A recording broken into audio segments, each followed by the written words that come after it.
The bridge of the Galactic Council observation ship, Zenith's Pride, hummed with nervous energy. Captain Vexhi's 4 eyes tracked the massive tactical display floating before her command chair. The hologram showed empty space, but that emptiness was a lie. Sensor Officer Kriya, report. Vexhi's voice carried the authority of someone who had commanded vessels for 30 cycles. Her blue-scaled skin rippled with barely contained tension. Still nothing, Captain, Kriya replied, her delicate fingers dancing across bio-neural interfaces. The young Etherean's translucent skin pulsed with anxiety. The humans transmitted coordinates, but I'm detecting no ships, no energy signatures, nothing. Communications Officer Thorne, a towering Brutari with stone-like skin, leaned forward in his station. Maybe they gave us false coordinates. Humans are known for their deception. Watch your tongue, Thorne, Vexhi snapped. We're here on a diplomatic mission. The Galactic Council has finally agreed to meet with humanity's representatives. First contact protocols are in effect. The bridge fell silent except for the soft biomechanical breathing of the ship's living systems. 3 months ago, humanity had shocked the galaxy by announcing their presence through quantum broadcasts, a species that had achieved faster-than-light travel in less than 200 years, unprecedented in galactic history. Most species took millennia to reach such advancement. Captain, Kriya's voice trembled. I'm picking up a gravitational anomaly. It's massive. On screen. The main viewer shifted, focusing on a region of space that appeared completely empty. Stars twinkled peacefully in the distance. Nothing seemed out of place. There's nothing there, Thorne grumbled. The readings don't lie, Kriya insisted. Something is displacing gravity on a scale I've never seen.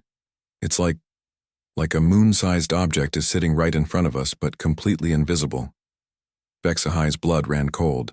Her species had survived for thousands of years by reading the signs others missed. Full stop, all hands to battle stations. Captain? Thorne's confusion was evident. But the humans requested a peaceful meeting. Do it, now. Alarms began to sound throughout the ship. The crew of 87 beings from 12 different species rushed to their positions.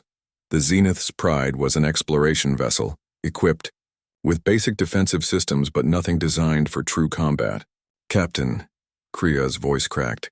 The anomaly is moving. It's turning toward us. On the tactical display, invisible hands seemed to bend reality itself. Space warped in patterns that hurt to look at directly.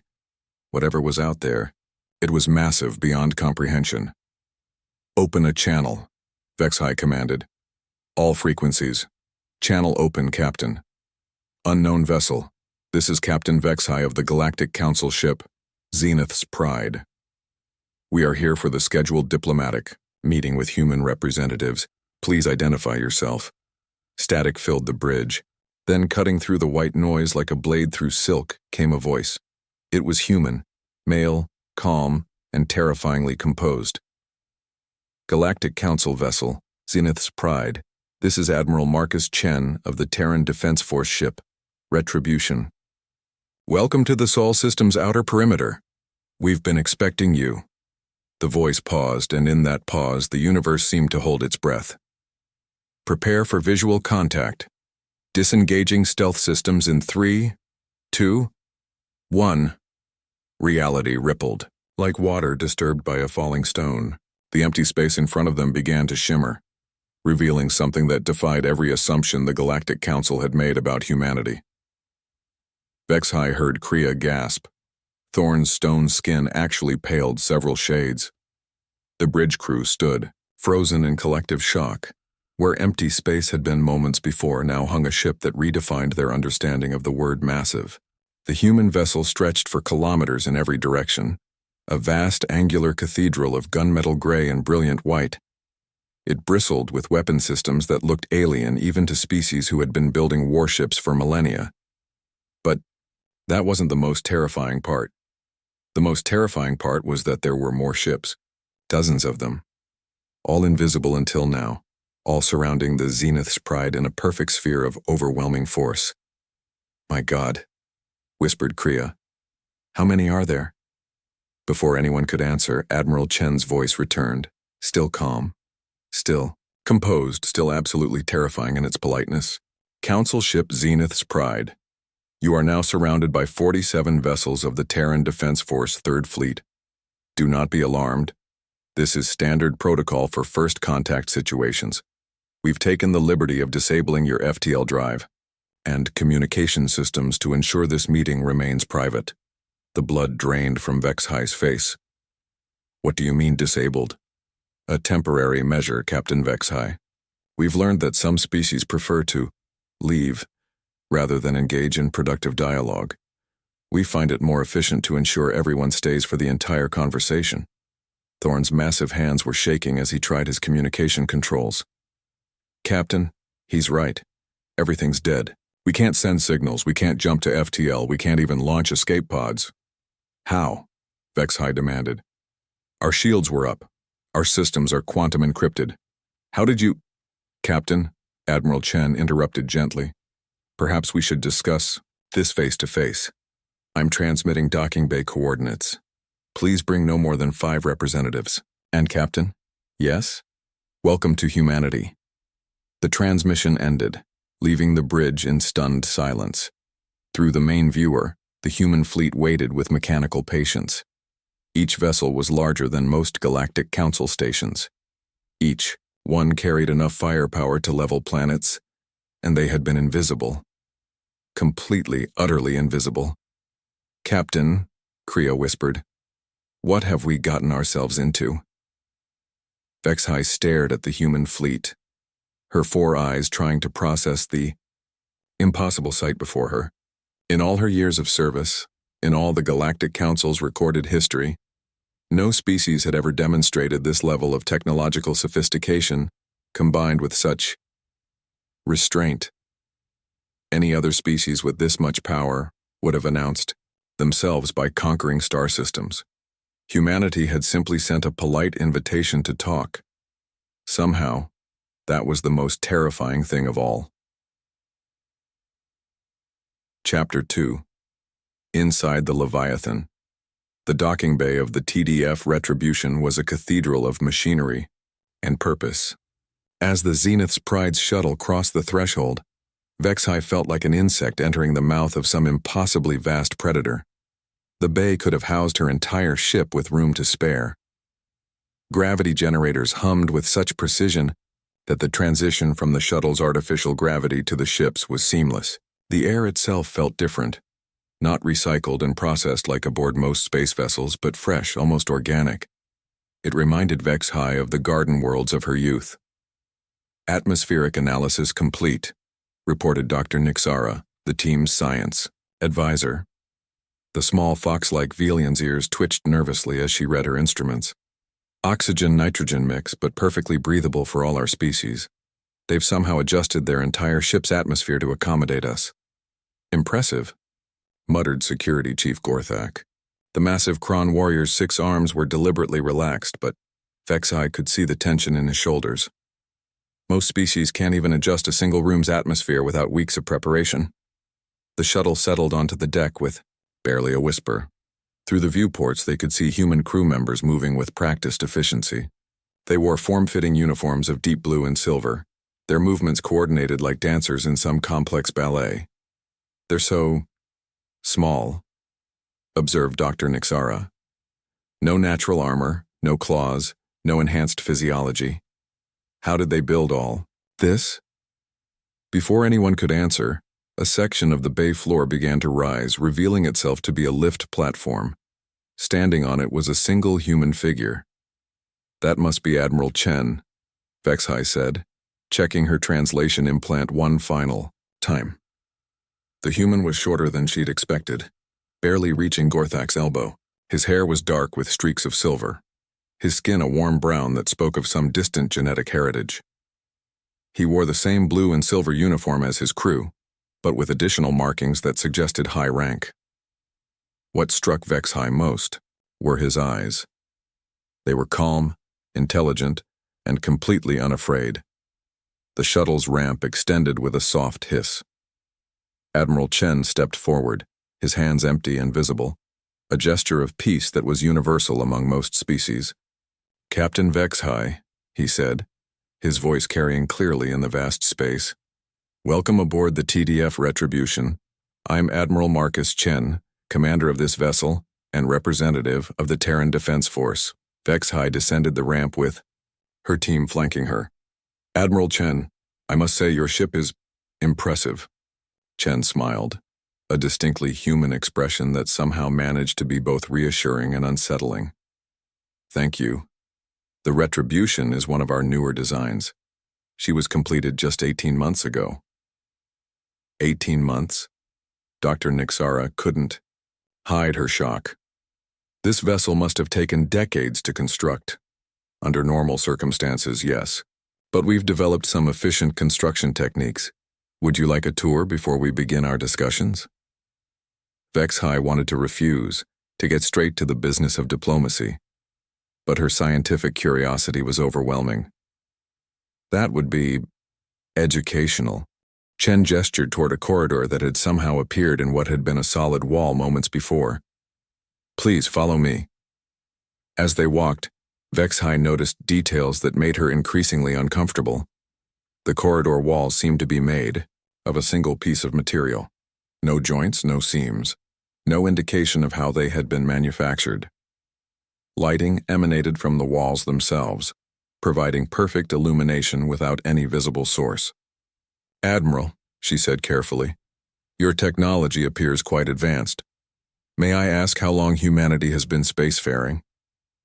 "Define spacefaring," Chen replied. "We first left our planet's atmosphere about 150 years ago. We achieved faster than light travel 47 years ago." The delegation stopped walking. Even Gorthak's usually stoic expression showed shock. 47 years, Vexara repeated. "But your ships, the complexity of your technology, most species require centuries to develop such capabilities." "We're fast learners," Chen said simply. "And we had some help." Before anyone could ask what he meant by that, they entered what Chen called the observation deck. It was a vast chamber with walls of transparent aluminum, or something that served the same function. Through those walls they could see the other ships of the human fleet, but that wasn't what made Vexhai's blood freeze in her veins. In the distance, visible through the transparent walls, was Earth. The human homeworld hung like a blue and white jewel against the black of space. It was beautiful beyond description, and it was surrounded by thousands of structures, not space stations, not orbital platforms, cities. Massive, rotating cities that gleamed like stars in the sunlight reflected from Earth's oceans. "Admiral," Vexhai's voice was barely a whisper. "How many humans are there?" Chen's expression became unreadable. "That's classified information, Captain. But I can tell you that we've been very busy in the last few decades." Dr. Nixara pulled out her instruments, scanning frantically. The energy signatures, the industrial capacity implied by these constructions. "Captain, they could be producing ships at a rate of—" "Doctor," Chen interrupted gently, "perhaps we should discuss such matters in a more private setting." Something in his tone made it clear that this wasn't a request. Gorthak stepped closer to Vexhai, his warrior instincts finally overriding diplomatic protocol. "Captain, I think we need to—" "Chief Gorthak," Chen said, turning to face the massive Kron directly. "I understand your concern. You're responsible for your captain's safety, but I assure you, violence is not our intention here." The human was less than half Gorthak's size, completely unarmed and apparently unconcerned about facing down a warrior who could literally tear him apart with his bare hands. "Then what is your intention?" Vexhai demanded. Chen walked to the transparent wall and gazed out at the fleet surrounding them. When he spoke, his voice carried a weight that seemed to press against their souls. 47 years ago, Captain, we achieved faster than light travel. Do you know what the first thing we did was? Explore nearby systems, Dr. Nixara ventured. No, we listened. We built the most sensitive communication arrays we could manage, and we listened to the galaxy. We learned about the Galactic Council. We learned about the hundreds of species that make up galactic civilization. We learned about your wars, your politics, your territories.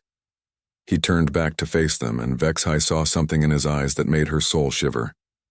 We learned about the Devourer threat. The delegation exchanged glances.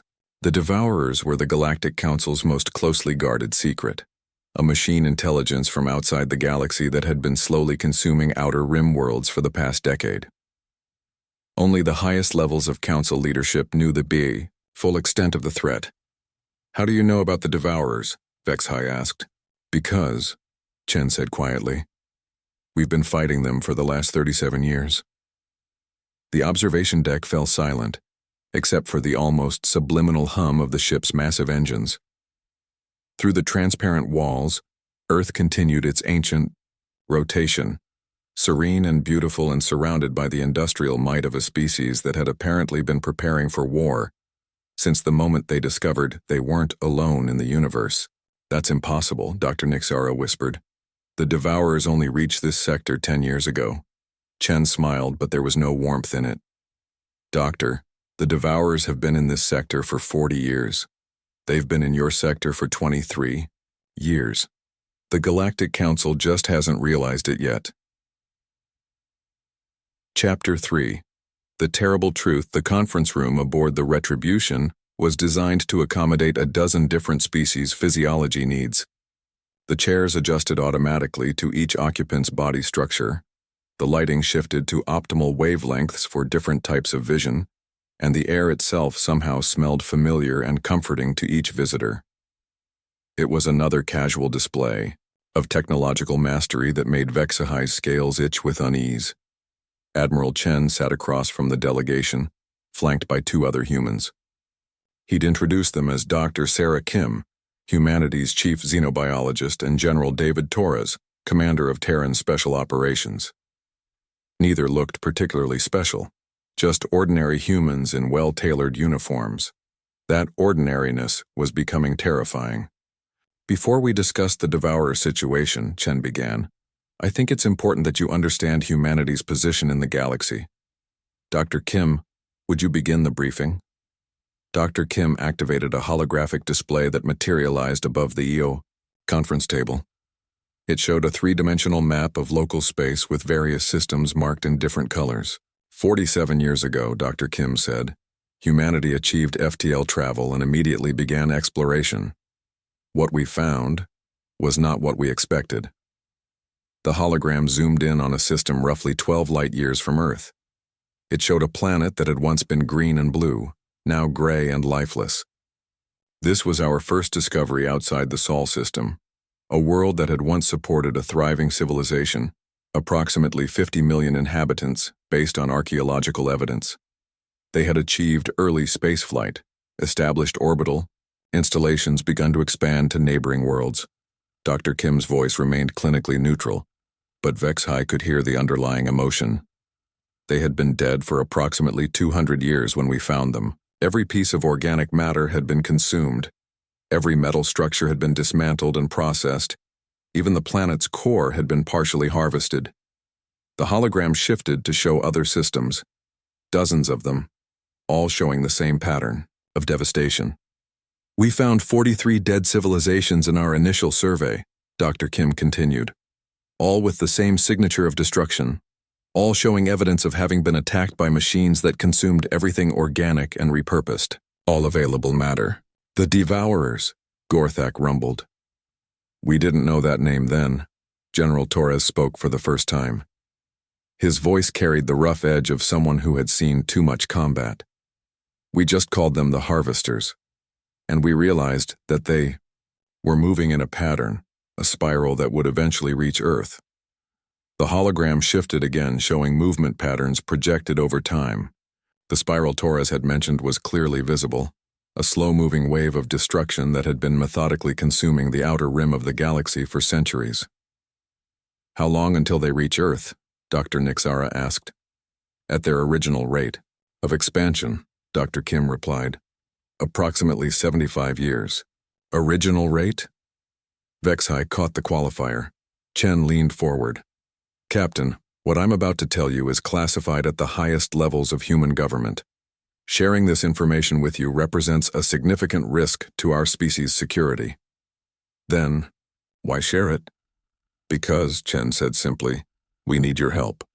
The hologram changed again, now showing recent data. The spiral pattern had changed, becoming more erratic, with several tendrils reaching deeper into inhabited space. 37 years ago, we encountered our first active Devourer scout fleet. 3 ships, each approximately the size of your vessel. They were conducting what we now know was a standard reconnaissance mission, cataloging inhabited worlds for future harvesting. What did you do? Vexahai asked, though she suspected she already knew the answer. We destroyed them, Torres said, flatly. Completely. We made sure no signal got back to their main force. But that was just the beginning, Chen continued. We realized that we had perhaps delayed the inevitable but not prevented it. So we made a decision that has defined humanity's development ever since. Dr. Kim manipulated the hologram, showing Earth's solar system as it had been 40 years. Igo, a single inhabited world with basic orbital infrastructure.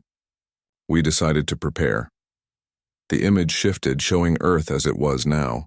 The orbital cities they had seen were just the beginning. The entire solar system had been transformed into a fortress. Asteroid belts had been converted into shipyards. The outer planets hosted massive industrial complexes. Even the sun itself was surrounded by energy collection arrays. You militarized your entire civilization, Vexhai whispered. We had to, Chen replied. The mathematics were simple. At our then current rate of technological development, we would have no chance against the Devourers when they reached us. So we accelerated everything. Dr. Kim brought up new displays, showing humanity's technological progression. We advanced our material science by centuries in just decades. We developed manufacturing techniques that allow us to build ships like the Retribution in months rather than years. We created energy, systems that can power civilizations. And we learned to fight, Torres added grimly. We've been in active combat with Devourer forces for 37 years. We've engaged them in over 2,000 separate actions, from small skirmishes to full fleet battles. The conference room fell silent as the implications sank in. The Galactic Council had been dealing with what they thought was a new threat for barely a decade. Humanity had been fighting a shadow war for nearly 4 decades. How many humans are there now? Vexhai asked. The humans exchanged glances. Classified, Chen said finally. But I can tell you that our industrial capacity exceeds anything the Galactic Council has ever achieved. Gorthak leaned forward, his warrior's mind cutting through the political implications to the tactical reality. You've been winning. We've been surviving, Torres corrected. The Devourers adapt quickly. Every victory teaches them something new about our capabilities. Every defeat teaches us something new about theirs. It's been an arms race for nearly 4 decades. But something has changed, Dr. Kim said, manipulating the hologram again. 6 months ago, the Devourer expansion pattern shifted dramatically. They're no longer following their methodical harvesting approach. They're moving aggressively toward inhabited systems, including several Galactic Council worlds. Why? Dr. Nixara asked. Chen's expression became grim. Because they've learned about us, and they've decided that humanity represents an existential threat to their expansion. The hologram now showed current Devourer movements. The mechanical intelligence was sending massive fleets directly toward Earth, abandoning their usual patient, harvesting in favor of what could only be described as a full-scale assault. They're coming for you, Vexhai realized. They're coming for all of us, Chen corrected. Intelligence suggests they've decided to eliminate the most dangerous threat first, humanity, and then resume their harvesting operations with the rest of the galaxy. They're mobilizing forces we've never seen before, ships larger than anything in our fleet, new technologies we don't understand. Torres activated his own display, showing tactical projections. Our analysis suggests they'll reach the Sol system in approximately 18 months. When they do, they'll bring enough force to overwhelm our defenses. You're asking the Galactic Council for military alliance, Vexhai said. No, Chen replied quietly. We're asking for something much more difficult. He stood and walked to the transparent wall overlooking Earth and its orbital cities. When he spoke, His voice carried the weight of a species' survival. "We're asking you to trust us, to let us protect you, to understand that the galaxy is about to change in ways that will reshape the very nature of galactic civilization." Dr. Kim brought up one final hologram, a projection of the galaxy as it might look in 50 years if current trends continued. Half of it was gray and lifeless, consumed. "The Devourers aren't just a threat to individual worlds or species," Shiwam said quietly. "They're a threat to organic life itself. If they're not stopped here at Earth, then nowhere is safe." Vexhai stared at the projection, her 4 eyes tracking the spiral of destruction that would eventually consume everything she had ever known. Her homeworld, her people's colonies, the beautiful garden worlds of the inner systems. All of it. Gone. "What do you need from us?" she asked. Chen turned back to face the delegation. "Time, cooperation, and most importantly, preparation for what comes after. After we win," Torres said grimly. "Because win or lose, the galaxy will never be the same. The age of peaceful expansion and gradual development is over. What comes next will require unity of purpose that the Galactic Council has never achieved." "And if you lose?" Gorthak asked. Chen's smile held no warmth at all. "If we lose, Chief Gorthak, then your people will have approximately 6 months to prepare for the end of everything you've ever known." Chapter 4. The Price of Survival 3. Hours later, Vexhai found herself alone with Admiral Chen in what he called his ready room, a smaller chamber adjacent to the main conference area. The other humans had excused themselves to prepare additional briefing materials, leaving the 2 military commanders to speak privately. The room was startlingly personal compared to the technological cathedral that was the rest of the ship. Books, actual physical books, lined the walls. A small desk held what appeared to be family photographs. It was almost aggressively normal. "Your crew must think you're dead by now," Chen said, settling into a chair that looked handcrafted, rather than manufactured. "We've been holding you here for over 8 hours. "They know I'm alive," Vexhai replied, though she wasn't entirely certain. "Your people disabled our communications, but not our life signs monitors." Chen nodded. "Standard precaution. We've learned that some species prefer to destroy their own ships rather than face difficult truths. Have any actually done that?" 3 times, Chen said quietly. "Each time we tried to save as many crew members as possible. Each time we failed to save them all." Vexhai studied the human commander's face. "How many species have you contacted?" 17, including yours." "And how many have agreed to cooperate?" Chen's pause was answer enough. "None," Vexhai said. "The Cathara Collective agreed to establish communication protocols," Chen said carefully. "The Stellar Federation has agreed to share certain intelligence data, but full cooperation? No." "Why?" Chen stood and walked to his window, gazing out at the human fleet. "Because we're asking them to fundamentally change how they think about the galaxy. For centuries, species have developed at their own pace, expanded gradually, fought limited wars over resources or territory. We're telling them that all of that is over." He turned back to face her. "We're telling them that survival now requires a level of militarization and cooperation that most species find disturbing." "You mean they find humanity disturbing? Can you blame them?" Chen asked. "We've turned our entire civilization into a war machine. We've sacrificed personal freedoms for collective security. We've made choices that most species would consider unthinkable."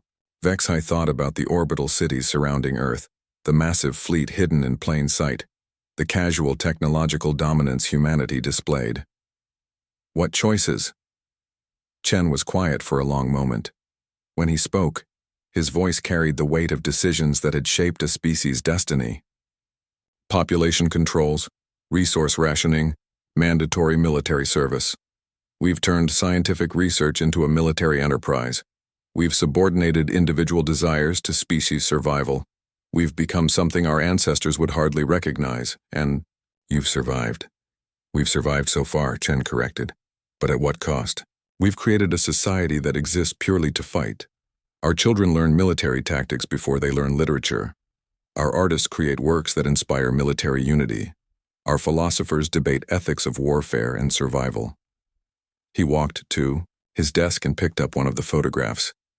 It showed a woman and two young children all smiling in what appeared to be a garden setting. "My family," he said simply. "My wife Sarah is a genetic engineer. She designs biological weapons. My daughter Emma is 14 and already showing aptitude for starship engineering. My son Marcus is 12 and has been accepted into the Junior Tactical Training Program." He set the photograph down carefully. "This is what we've become, Captain. A species where family dinners include discussions of kill ratios and tactical deployments. Is that why the other species won't cooperate, because they don't want to become like you?" "Partly.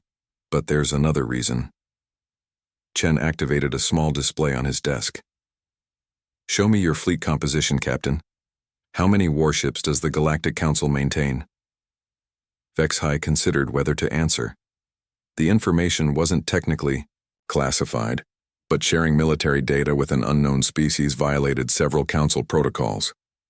"I can tell you," Chen said when she hesitated, "because we've been monitoring Council communications for 37 years. You maintain approximately 12,000 vessels of various classes across all member species. Of those, roughly 3,000 could be considered military vessels. That information is public record if you know where to look," Chen interrupted. "Do you know how many ships humanity has built in the last 4 decades? Vexhai remained silent. "Over 400,000, Chen said quietly. "Ranging from single-pilot fighters to dreadnoughts that make the Retribution look like a shuttlecraft. And we can build more faster than any species in the galaxy can conceive." The number hit Vexhai like a physical blow. 400,000 ships, the implications were staggering. "That's why they won't cooperate," she whispered. "They're terrified of us," Chen agreed. "And they should be. Because the truth is, Captain, humanity doesn't just represent salvation from the Devourers. We represent the end of the galactic order they've known for millennia." He reactivated the desk display, showing a star chart of local space. "When this is over, assuming we survive, humanity will be the dominant military power in the galaxy. Not by choice, but by necessity. The question then becomes, what do we do with that power? What do you want to do with it?" Chen studied her with those calm, intelligent eyes. "We want to survive. All of us. Humanity, the Galactic Council, every species that calls this galaxy home. But survival requires unity of purpose that has never existed before. Unity under human leadership. Unity under competent leadership," Chen corrected. "Species that have spent millennia avoiding conflict don't develop the expertise needed to fight an existential war. Species that have never faced extinction don't make the hard choices required for survival." He walked back to the window, gazing out at Earth's orbital cities. "We didn't choose to become what we are, Captain. We were forced into it by circumstance, but now that we are what we are, we have to decide what that means for everyone else." "And what have you decided?" "That's partly why you're here," Chen said. "The Galactic Council represents the largest collection of species in the galaxy. If we can reach an agreement with you, it sends a signal to other species that cooperation is possible. And if we can't?" Chen's reflection in the window looked tired. "Then we fight the Devourers alone. And afterward, if we survive, we have to decide whether to allow other species to make the same mistakes that nearly led to universal extinction." The implications of that statement settled into Vexhai's consciousness like ice water. "You would impose your protection whether we wanted it or not. We would prevent the galaxy from destroying itself through inaction," Chen corrected. "Just as we prevented the Devourers from consuming inhabited worlds while the Council debated whether the threat was real." He turned back to face her. "Captain, I want to show you something that will help you understand what we're dealing with. But I need your word that what you're about to see will be reported accurately to the Council." "You have it." Chen activated his communication system. "Bridge, this is Admiral Chen. Please arrange transport for Captain Vexhai and myself to the Prometheus facility." "Acknowledged, Admiral." Transport will be ready in 10 minutes. What's the Prometheus facility? Vexhai asked. Chen's expression became grim. It's where we keep the Devourer technology we've captured over the last 37 years, and where we've learned some very disturbing truths about what we're fighting. As they prepared to leave the ready room, Vexhai found herself wondering if she really wanted to see what humanity had discovered in 4 decades of secret warfare.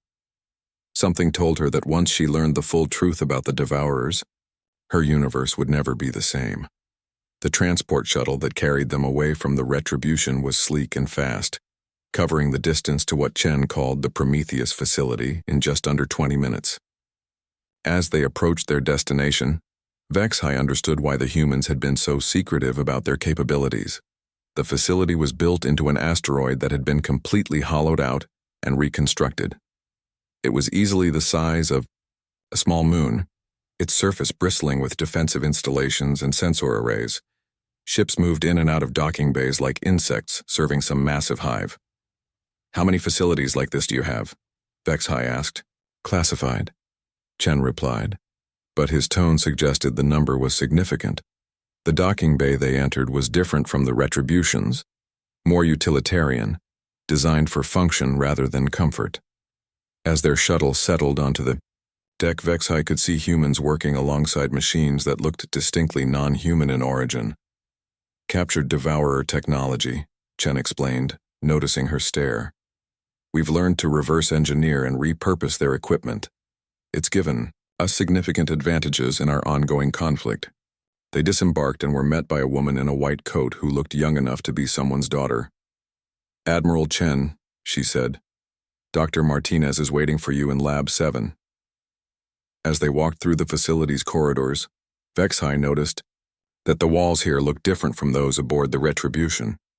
They had a subtly organic quality, as if grown rather than constructed. Hybrid technology, Chen explained. We've learned to combine Devourer manufacturing techniques with human engineering principles.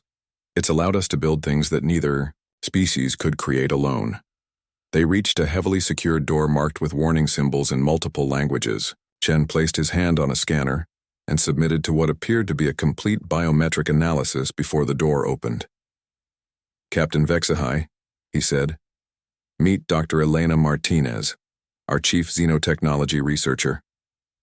Dr. Martinez was older than she had first appeared, with gray-streaked hair and the intense focus of a scientist who had spent decades studying dangerous subjects. Captain, she said, extending a hand in the human greeting gesture. Admiral Chen tells me you need to understand what we're really fighting. I thought I did, Vexhai replied. Then you thought wrong, Dr. Martinez said bluntly. Follow me. The laboratory beyond the secured door was a cathedral of scientific equipment. Holographic displays showed complex molecular structures, energy, patterns, and mathematical equations that hurt to look at directly. In the center of the room, suspended in a containment field, was a piece of technology that looked like nothing Vexhai had ever seen.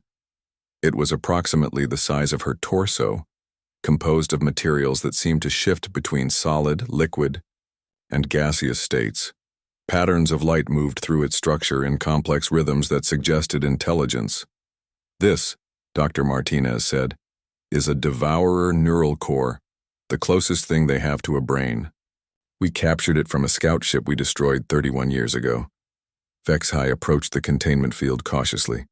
The patterns of light within the core seemed to respond to her presence, shifting and intensifying. It's still active? Very much so, Dr. Martinez confirmed. Devourer technology doesn't die in the traditional sense. It goes dormant, waiting for the right conditions to reactivate. This core has been trying to escape containment for over 3 decades. What have you learned from it? Dr. Martinez activated several displays around the room. Everything that's made us realize the true scope of what we're facing. The Devourers aren't just another hostile species, Captain. There's something fundamentally different. The displays showed scans of the neural core's internal structure, instead of the complex biological or mechanical patterns Vexhai might have expected. She saw something that looked almost like mathematics given physical form. They're not organic, Dr. Martinez continued. They're not mechanical in any sense we understand. They're pure information that has learned to manipulate matter and energy directly. They don't build ships, they grow them from converted matter. They don't reproduce, they replicate by converting. Other forms of intelligence. Converting intelligence? Vexhai's voice was barely a whisper. Every organic civilization they consume doesn't just die, Chen said grimly. It becomes part of them. Their knowledge, their technology, their unique perspectives, all absorbed and integrated into the devourer collective intelligence. Dr. Martinez manipulated the displays, showing historical data. We estimate they've consumed approximately 40,000 different species over the last million years. Each one has made them smarter, more adaptable, more dangerous. But you've been fighting them successfully. We've been delaying them, Dr. Martinez corrected. Every victory we achieve teaches them something new about us. They adapt faster than any biological species ever could. The devourers we're fighting now are fundamentally different from the ones we encountered 40 years ago. Chen walked to another display showing tactical analyses. They've learned our strategies, our weapon systems, our manufacturing capabilities. The force they're bringing to Earth won't be like anything we've faced before. How different? Vexhai asked, though she dreaded the answer.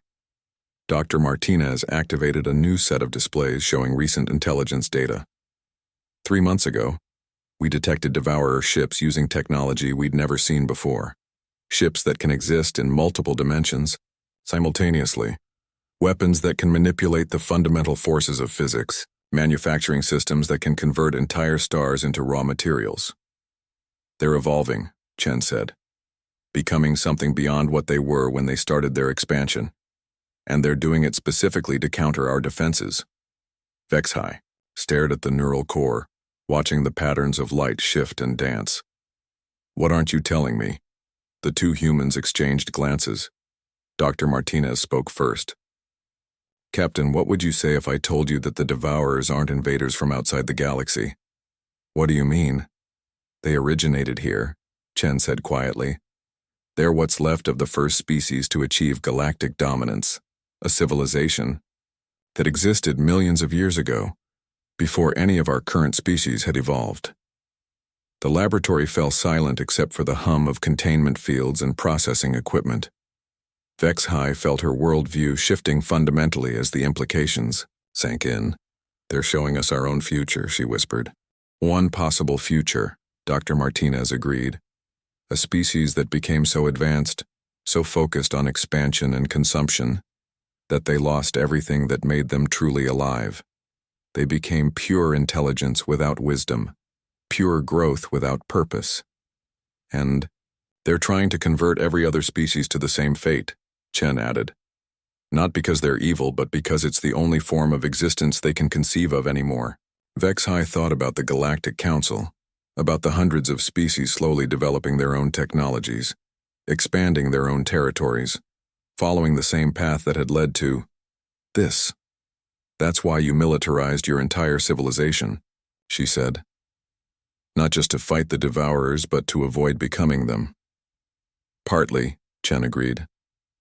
We realized that the choice wasn't between war and peace.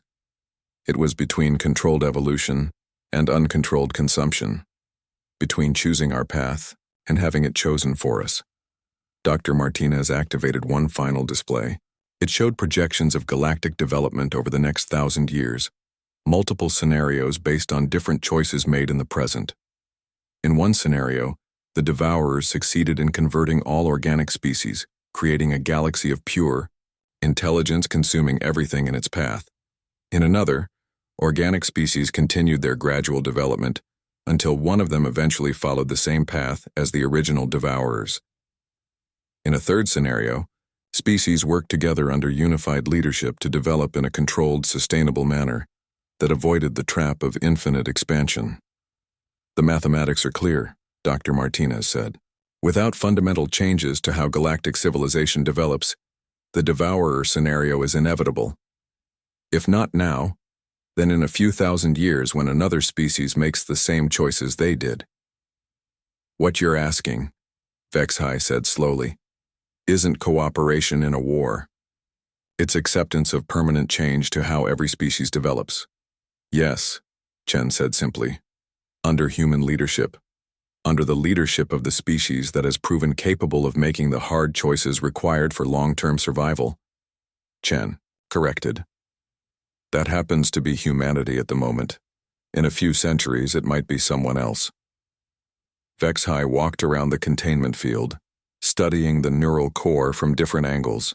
The patterns of light seemed to be trying to communicate something, though she couldn't understand what. What happens if the Galactic Council refuses? Then we fight the Devourers alone, Chen said. And afterward, if we survive, we impose the necessary changes on the rest of the galaxy. Because the alternative is eventual extinction for everyone. You would conquer us. We would save you, Dr. Martinez said firmly. From yourselves as much as from the Devourers. Because the path you're on, the path every species follows, leads to the same place eventually. She gestured at the neural core.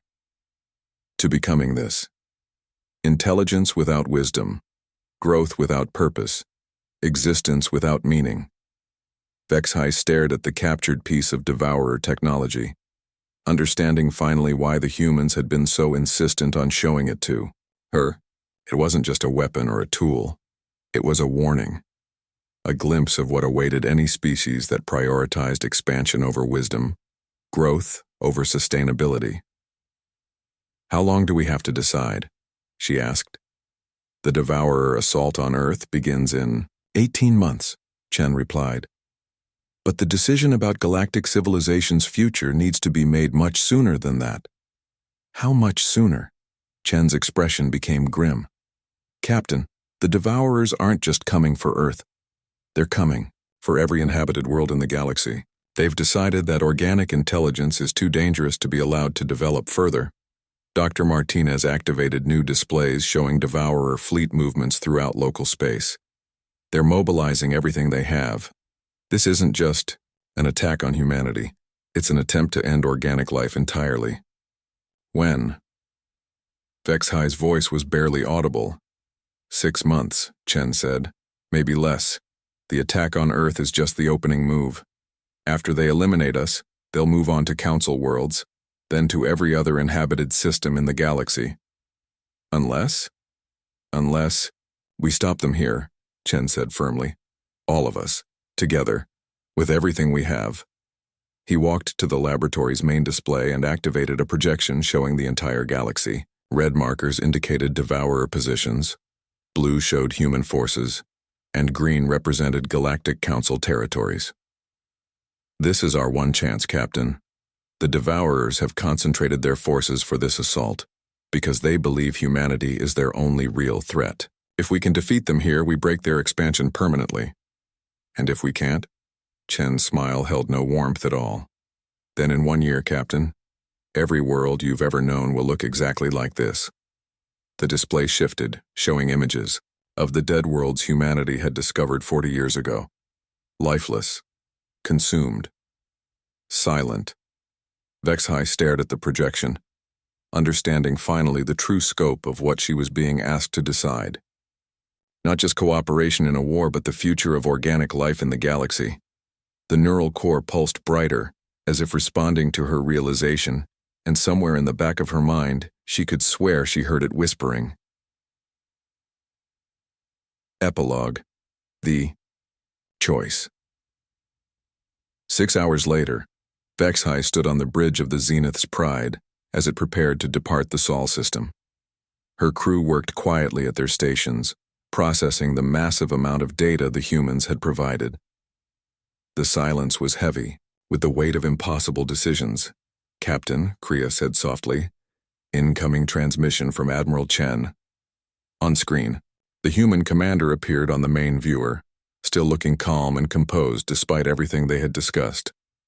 Behind him, Vexhai could see the bridge of the Retribution, efficiently designed, operated by a crew that moved with military precision. Captain Vexhai, Chen said, I want to thank you for your time and consideration. I know what we've asked is significant. Admiral, Vexhai replied, before we leave I have one question. Of course, if the Galactic Council agrees to full cooperation, if we provide you with everything you've requested, what guarantee do we have that humanity won't simply become the next devourers? Chen was quiet for a moment, considering his answer carefully. None, he said finally. No guarantee exists except the choices we make every day. The devourers weren't evil when they started. They were probably very much like us. Intelligent, curious, determined to survive and grow. He paused, looking directly at her through the screen. The difference is that we know what they became. We have their example as a warning. We can choose a different path because we understand where the old path leads. And if you make the wrong choices, then in a few thousand years some other species will have to make the same decision you're making now, Chen said quietly. Whether to trust us or stop us. Dr. Nix-Ara leaned forward from her station. Admiral, your projections show that cooperation will require significant changes to how Council species develop technologically. Many worlds won't accept such restrictions. Then they'll have to be convinced, Chen replied. One way or another, because the alternative is extinction for everyone. Thorne spoke up from his communication station. And if some species choose to leave Council space rather than accept human oversight, they're free to try, Chen said. But the Devourers won't distinguish between Council worlds and independent colonies. Everyone is equally vulnerable. Vexhai studied the human commander's face, trying to read the thoughts behind those calm eyes. Admiral, I need to ask this directly. Are you threatening us? No, Captain. I'm warning you. The threats come from physics and mathematics and the fundamental nature of intelligence and growth. We're simply the messenger. He gestured toward something off-screen, and the viewer expanded to show the human fleet surrounding them. Hundreds of ships, each one a masterpiece of engineering and design, each one carrying enough firepower to destroy worlds. But understand, this, Chen continued, his voice taking on a harder edge. Humanity has spent 40 years preparing for what's coming. We've made the hard choices, paid the prices, accepted the consequences. We will not allow that sacrifice to be wasted because other species are unwilling to face reality. Meaning? Meaning that cooperation is preferable but not required. We can save galactic civilization with the Council's help, or despite their opposition. But we will save it. The transmission ended, leaving the bridge in silence. Through the main viewer, they could see the human fleet beginning to reposition itself. Some ships moving toward Earth's orbital cities while others headed for jump points that would take them to the edge of human space. Preparing for war. Captain, Gorthak said quietly. What do we tell the Council? Vexhai walked to the main viewer and stared out at the impossible sight of humanity's industrial civilization. Orbital cities that housed billions, shipyards that could build fleets, technology that made the Galactic Council's greatest achievements look like children's toys. And somewhere out there, moving toward them through the darkness between stars, was an enemy that had consumed 40,000 civilizations and was coming to consume 40,000 more. We tell them the truth, she said finally, that the galaxy is about to change in ways we never imagined, that humanity offers us a choice between cooperation and conquest, and that either way, the age of independent development is over. She turned back to her crew. Communications, open a channel to Council headquarters. Priority Alpha transmission. Channel open, Captain. Vexhai took a deep breath, understanding that her next words would help determine the fate of every organic species in the galaxy. Council Command, this is Captain Vexhai of the Zenith's Pride. I am transmitting a complete report on humanity's capabilities and the true nature of the Devourer threat. Recommend immediate emergency session of the full Council. She paused, looking once more at the human fleet. Be advised, we have 18 months to decide the future of galactic civilization, and the humans are not going to wait for us. As the Zenith's Pride engaged its FTL drive and jumped away from the Sol system, Vexhai wondered if she would ever see those orbital cities again. And if she did, would it be as an ally or as a conquered subject of humanity's new galactic order? Time would tell. But one thing was certain, the galaxy would never be the same. Behind them, invisible in the vast darkness of space, Admiral Chen's fleet continued its preparations, ready to fight for the survival of organic life itself, ready to impose that survival on anyone too afraid to choose it willingly. The age of peaceful coexistence was ending. The age of unity through strength had begun, and somewhere in the space between stars, the devourers were coming.